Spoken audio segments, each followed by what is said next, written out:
like to recite invocation prayers. So if you'd like to join along, you're more than welcome.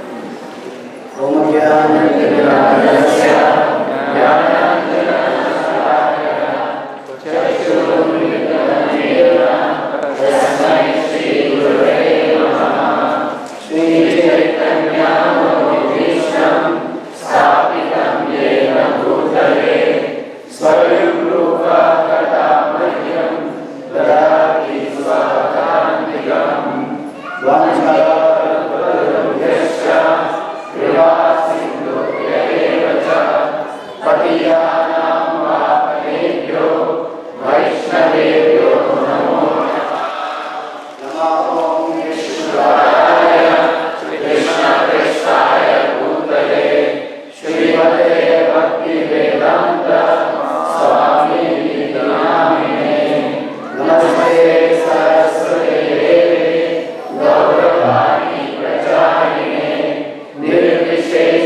I was asked to make this short presentation on empathic communication in Ramayana.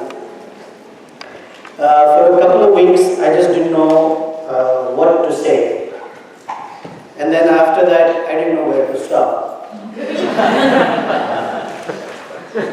But I was thinking that Bhagavatam, right at the beginning, it says it's for the great Rasikas, those who are free of envy, etc. My realization is Ramayana is for married people. You will see why if you already don't know. Prabhupada in one instance said, the Ramayana shows us that even if you are the Supreme Personality of Godhead, if you are married, it's very difficult.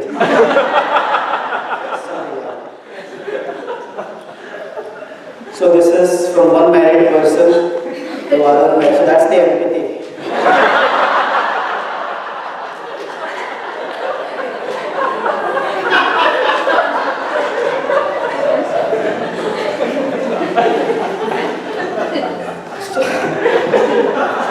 So to, I guess, begin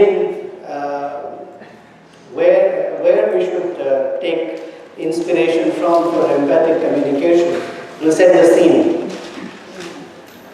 And the scene is in Ayodhya Kanda, where that previous day, Dasharatha Maharaj has announced to the entire Ayodhya kingdom, the Lord Ramachandra will be, he is the Prince Regent, he will be the king next day. The whole country is celebrating. And their joy has no bounds because their very favorite Lord Ram will be the king. And that evening, as we know, Kaikeyi, by the sweet words of mantra, has sort of turned the situation and has made two demands. Because Dasarath had promised her that you can ask me to fulfill these two benedictions anytime, anywhere, in any condition. So she asked these two requests or demands, if you will. One, that Ram should go to the forest for 14 years. And second, my son Bharata should be the king. So there's a whole dialogue that we don't have time for that ensues between the wife and husband.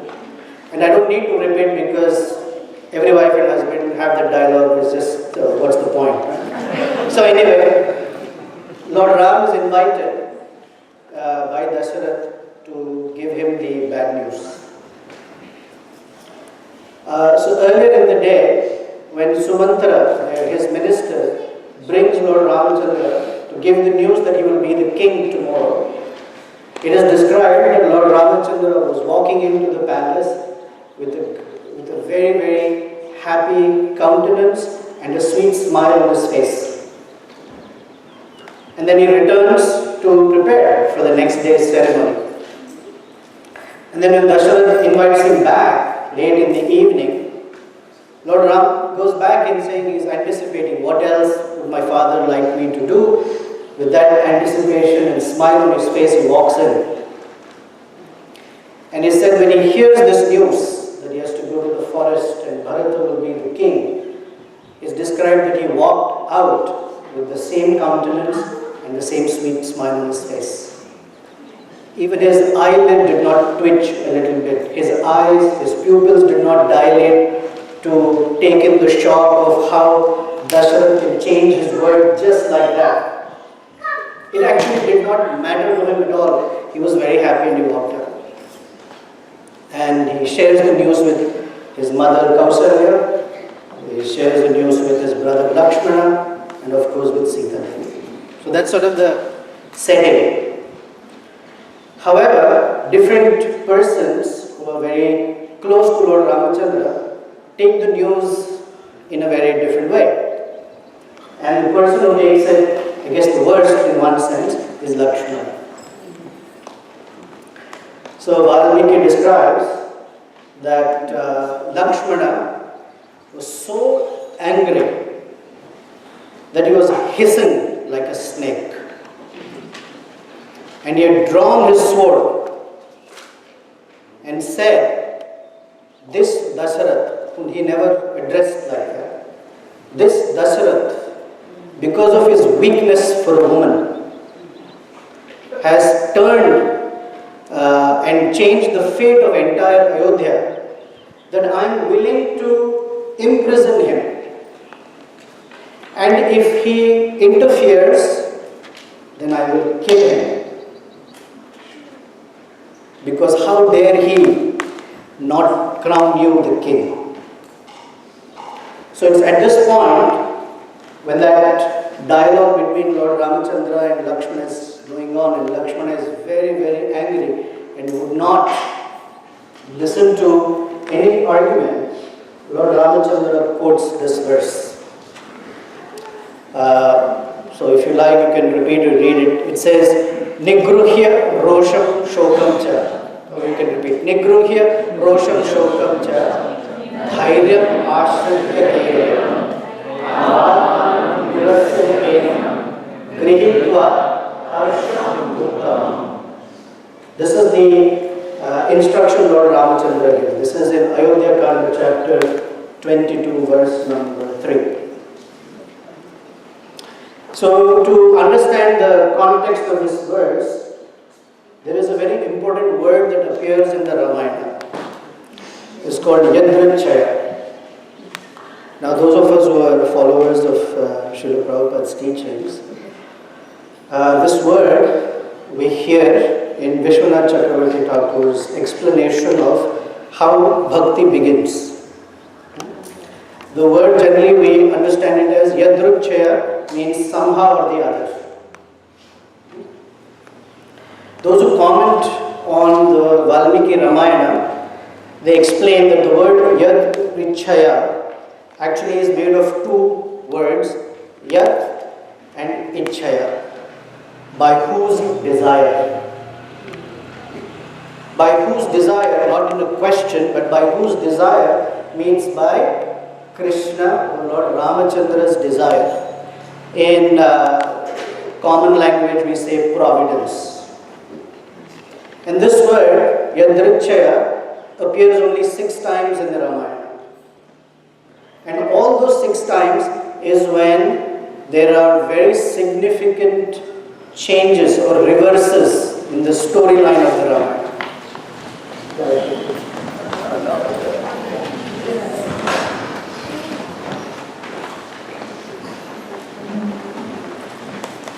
There are 6 instances when you're expecting the storyline to go in one direction and it changes completely. So the word Yadrichaya for us as practicing devotees should mean, as we commonly say the phrase, by Krishna's arrangement. So that's important for us to know and perhaps use in our life.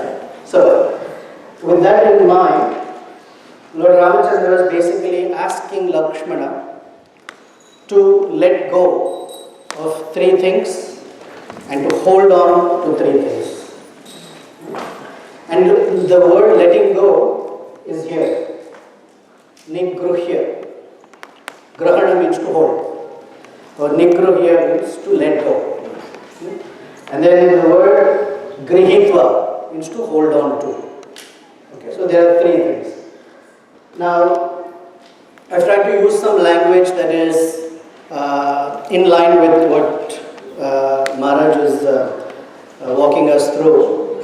So, first of all, the word is Rosham. Okay? Nigruhya, Rosham. So, what does the word Rosham mean? So, what does Krodha mean? So, what's the difference? Is there a difference? Spelling is different, yes. Rosham more intense. Rosham is sensitivity.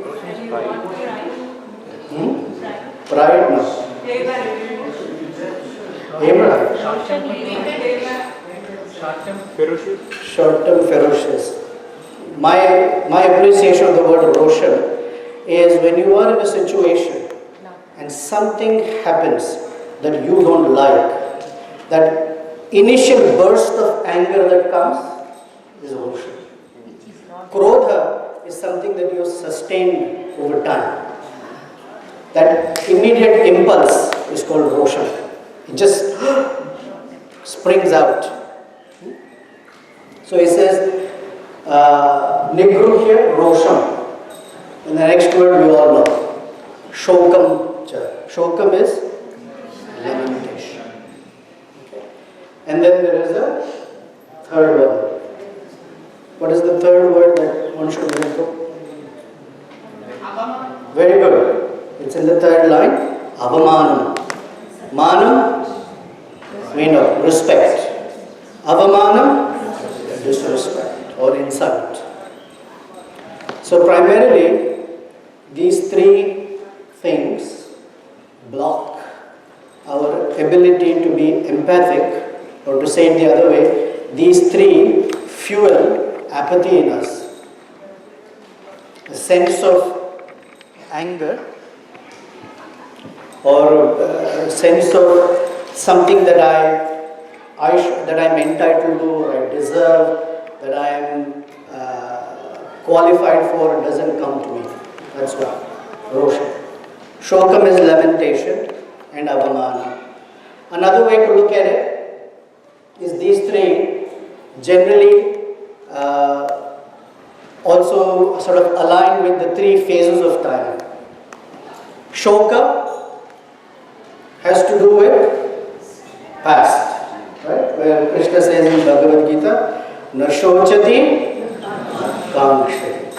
So, shoka is all the things about the past that somehow awaken because something has happened right now. I've said this many times, so I'll use it again. In married life, I have said that great fights start up because the husband said there is not enough salt in the dal today. You heard me say this? How many of you have heard? Because even if there is one innocent soul, I need to save it. So here's what happens. One day in the evening, we'll make it universal. It can be that the wife is back from work, that's fine, the husband has cooked. Right? Or the wife has cooked and the husband has come back. And both have had a very intense day. And they're having dinner. And the husband says, there is not enough salt in the dal. And the wife says, what does the wife say? Why do you always have to complain? You're not wives, you're looking at that side. So what if it is less one day? Can you not just manage it? So he says, I know it's just not about one day, but whenever you make this dal, the salt is always less.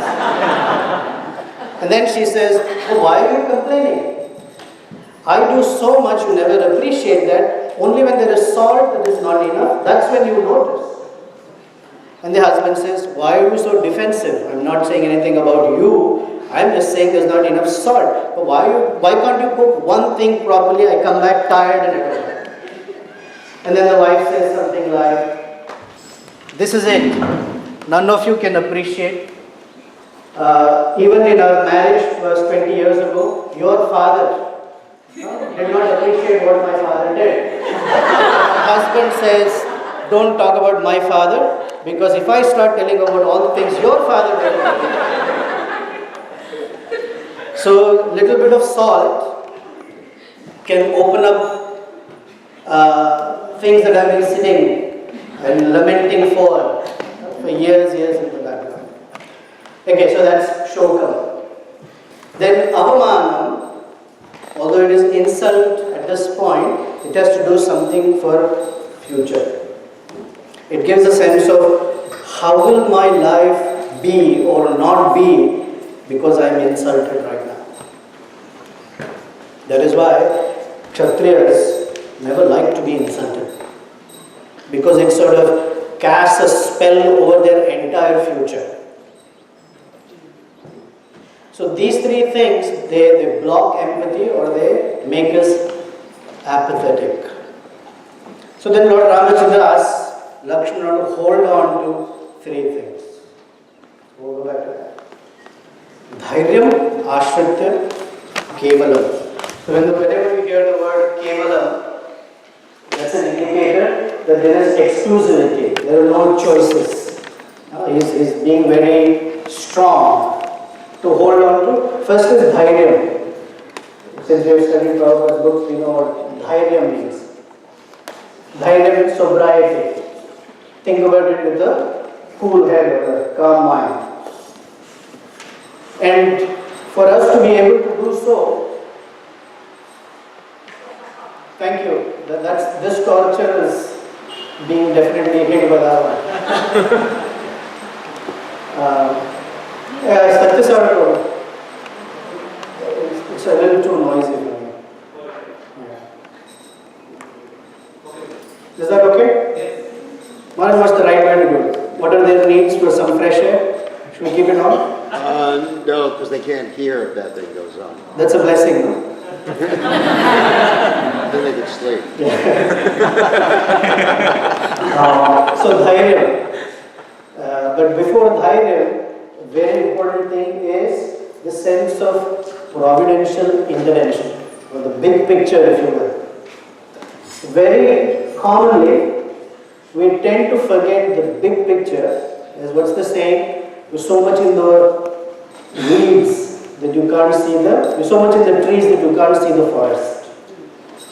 You can't see the big picture because whatever has happened suddenly gets magnified to such dimensions and proportions that the bigger context of life, that I have a chance to exercise certain devotional teachings that I have learned. I have a chance here to transcend something that's lower in me. All that somehow vanishes.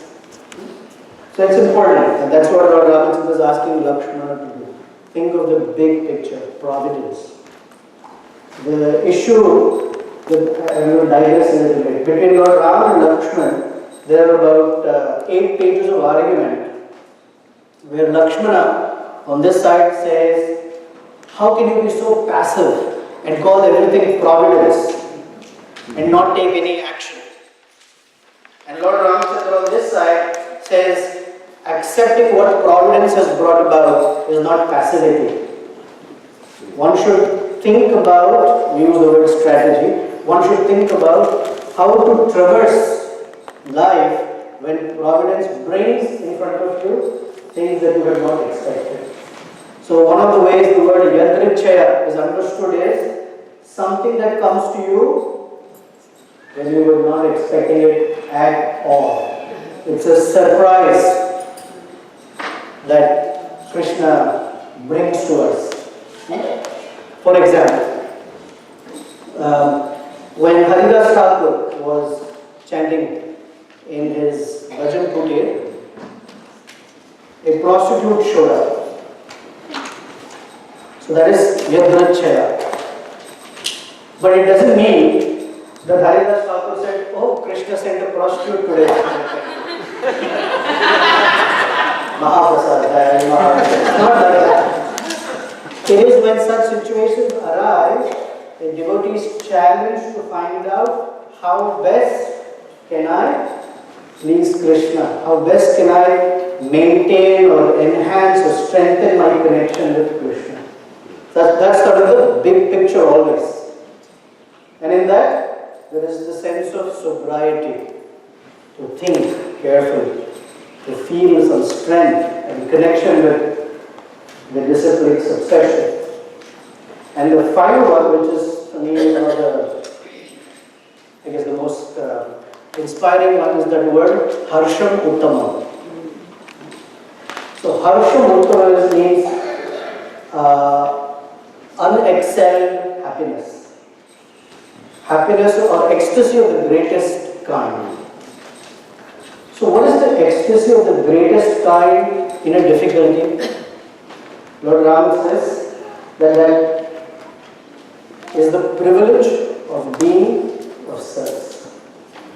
Somehow or the other, it is incumbent upon us that in whatever circumstances we are put, we need to find or exercise this privilege that we have to serve Krishna for His pleasure. Harsham Uttamam. It means two different things. One is for the pleasure of Krishna, and the byproduct of that is for our own happiness. That in any circumstance, even if it is negative, unfavorable, demanding, insulting, whatever, how best do we know that we can serve Krishna? So Lord Ram is telling Lakshmana, don't think that we have lost the kingdom. You should know that we have been invited to serve our Father's order, and that is the greatest blessing one can have. Okay?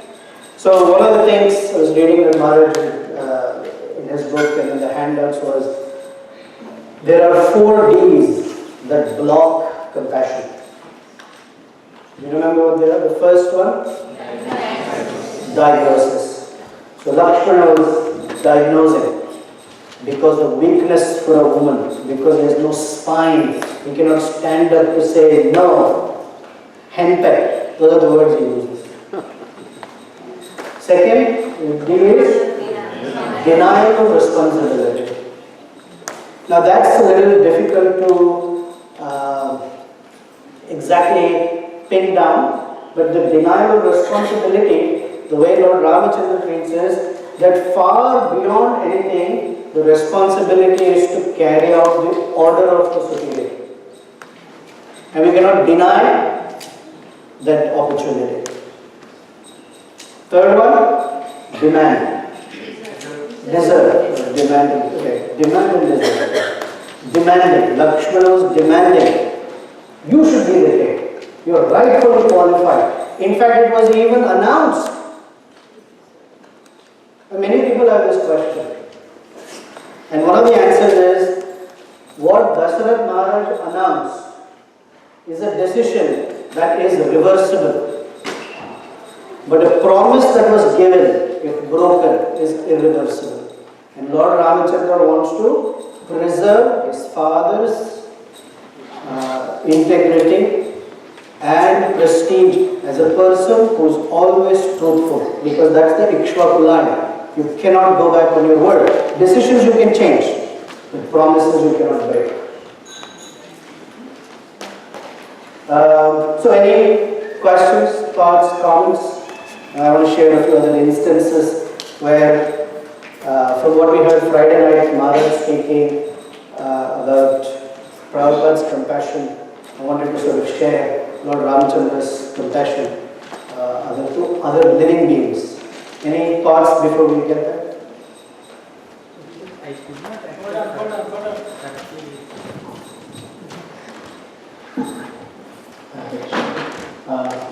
I could not actually understood the Dhairyam in the context and Dhairyam and Harshamuttam with the positive context. Like Dhairyam means soberly thinking. There is something called reacting and responding. Responding means one thinks about what is the best way I can respond, or what is the best way I can serve Krishna in this situation. So Prabhupada writes or translates the 13th verse, the 2nd chapter of Bhagavad Gita, right? Sober persons are not disturbed by this change. Where Krishna says, Dhira statra na mukhyate. The one who is sober is not bewildered. These three are the bewilderments. And harsha means, in that difficult situation, if I know how I can serve Krishna, then even if the difficulty is there, there is a joy of doing whatever one needs to do. Yes.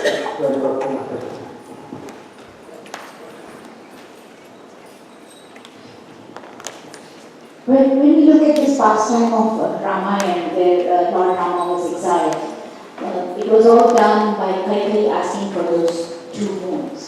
In this whole, after, and as you read Ramayana, he put Kaikeyi into a box, had a label for her that she was not a good person, she was a villain in the whole thing happened because of her. But, and this kind of situations happen in all our lives also, in Ramayana. How can you put Kaikeyi in where we can create empathy for her, rather than having empathy for her? So when everyone is angry with Kaikeyi, Lord Ramachandra goes to Kaikeyi and falls at her feet and tells her, today you have shown me that you actually have more love for me than your own son Bharata. So everyone around is a little perplexed. So Lord Ramachandra explains that in her conditions to Dasharatha, she said that he should go to the forest and the only thing he should preserve is his own body and nothing else. So he says, you are so kind upon me that you have given me a very easy task of just taking care of myself, but you have taken the entire burden of Ayodhya and put on your son's shoulder. So you are actually more kind to me than you are to your own son. That is the way he looks at it. And secondly, he knows, of course, when you look at him as the personality of Godhead is different. And in Valmiki Ramayana, he is not treated like one. Because right in the beginning he says, Atmanam Manusyam Manye. I consider myself a human being. So, from the point of view of an ideal human being, Lord Ram never blames the instrument that brings whatever that comes to his life. That is his way of treating every situation. Okay, one more question and we'll move to whoever was on. Sorry, Hare Krishna Prabhu. So both promises and decisions are expressed in the form of words and commitments which are meant to be kept to be trustworthy. So how do you distinguish between the two? A king can change a decision. A king can, anyone can change a decision. But a promise is something that's not to be changed. And he made a vow to her. To say to crown Lord Ram is not a vow. He never said, I vow that you will be the king. He said, I decided you will be the king. Decisions can be turned. This is what Ram's argument. The decisions can change. Promises not. Okay. Quickly, a few instances, I will save more time. Since we were hearing Titikshava, Karunika, Suhrada, Sarvadehinam, Ajata Shaktra, Shanta, etc. So let's look at a few instances where Lord Ramachandra's compassion exceeds and goes far beyond one's ability to fathom. In this picture is Jatayu. So Jatayu is a vulture, generally considered like a third-grade bird. It's a bird that is influenced by the mode of ignorance because it has excellent eyesight and basically searches for dead bodies. Right? But when Jatayu was very aged, Jatayu was 60,000 years old. He was a friend of Dasaratha's. And he did not worry about his own life. He put it on the line and his beak was cut off, his wings were chopped off, his claws or feet were cut off, and he was falling on the ground, almost dead, but he was holding on to his breath so he can meet Lord Ramachandra. And when Lord Ram meets Jatayu, he says, "You are more dear to me than Sita Devi." Because at that point he has won Lord Ram's heart to such a degree. And Lord Ram performs the final rites for Jatayu. So nowhere in history has anyone heard a Kshatriya of high order performing last rites for a bird. But Lord Ram did it because Jatayu represents Atmanivedana. And for what service he offered, Lord Ram was very moved. So that's sort of a vulture, a bird. Then the whole Aranya Kanda is said to be a Moksha Kanda. Anyone who met Lord Ramachandra went back to Godhead. So when they enter the forest, one of the first persons they meet is a person called Sharavanga. Sharavanga was waiting. His devotional service had ripened to such a degree that he was waiting. Lord Indra comes and tells him, "I am here, come with me, I will take you to the heavenly planets." He says, "No, Lord Ramachandra is going to arrive anytime soon. Rather than go with you, I want to see him." So the first person that gets back to the spiritual world is Sharavanga. So now this is a very advanced stage. One of the verses we heard was Brahmane Gavihastini Shuni Chaiva Shlokakecha. I don't have time, but I'll say it quickly. In that verse, it's an interesting verse. Why Krishna uses these 5 entities. So first is Brahmana. So when you want to tell someone an entire range, then you speak about the endpoints. So on this side of the continuum is Brahmanas, the most evolved personalities. And on this side of the continuum are Shvapaka, dog eaters.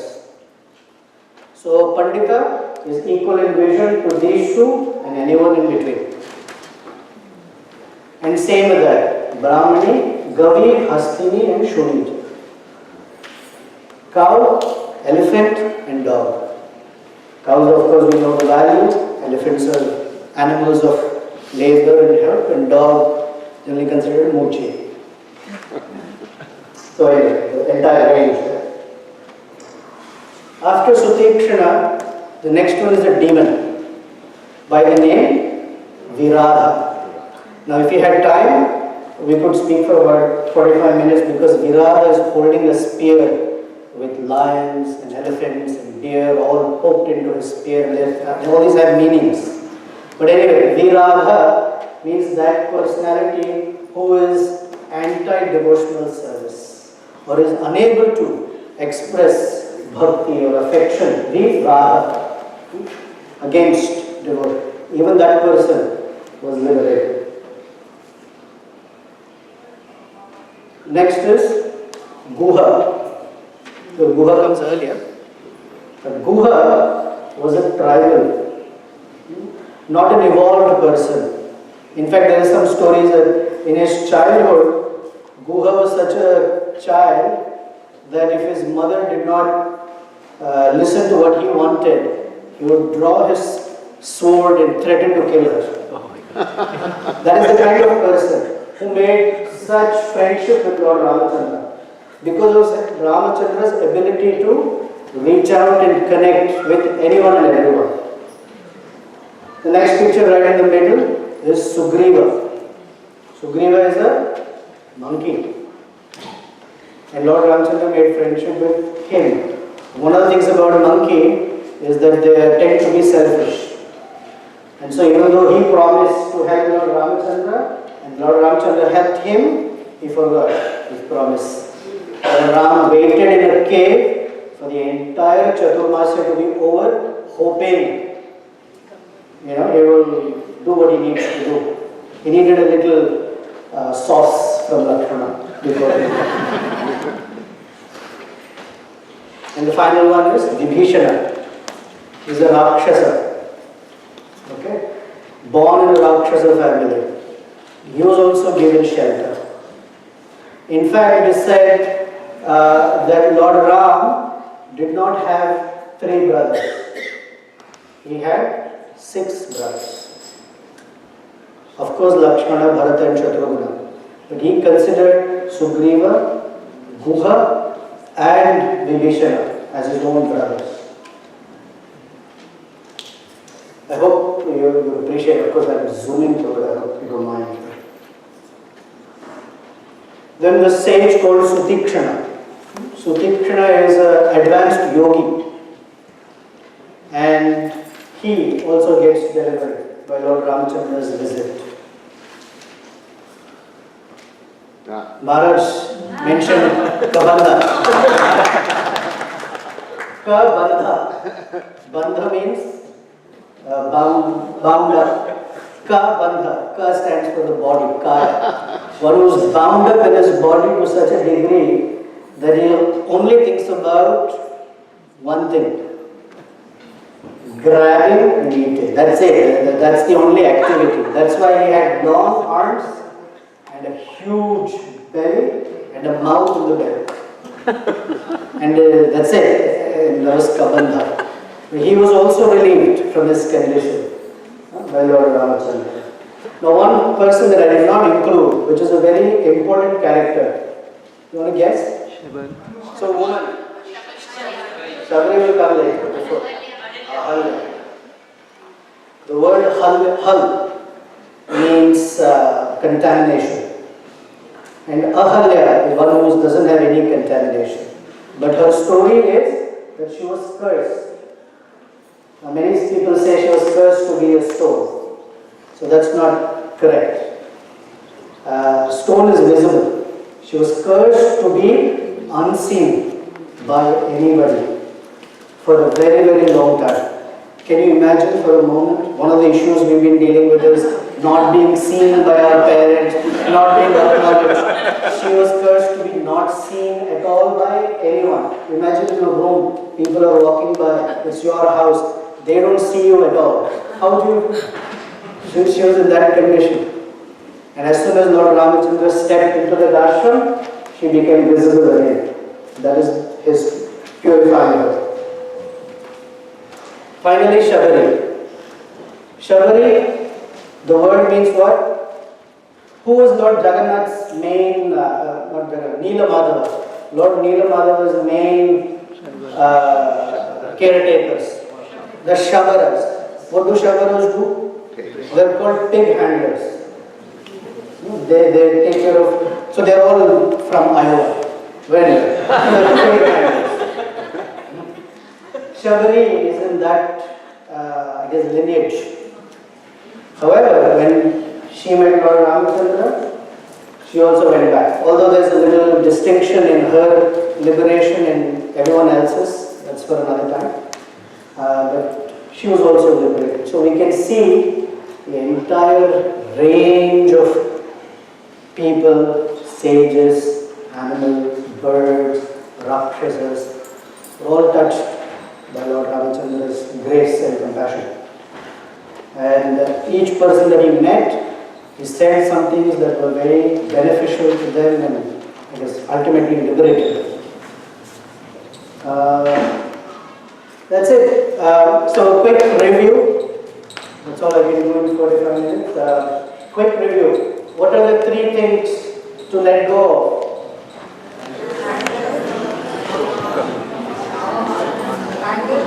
Okay, let's do it one by one. First one. Rosham. The sense of anger. Okay. Shokam. Lamentation. That is avamana, sense of being insulted by somebody's words or behaviors or whatever. And the 3 things to hold on to. First thing, big picture, considering how is Krishna orchestrating this for me, what is the lesson for me, how best can I serve Krishna in this. That's the providential view. Second, dhairyam. So for that, one has to consider things with sobriety. And the third, harsha. I want the joy of serving. And here's a great opportunity for me to serve. Okay? Alright, we're done. Thank you very much. Hare Krishna.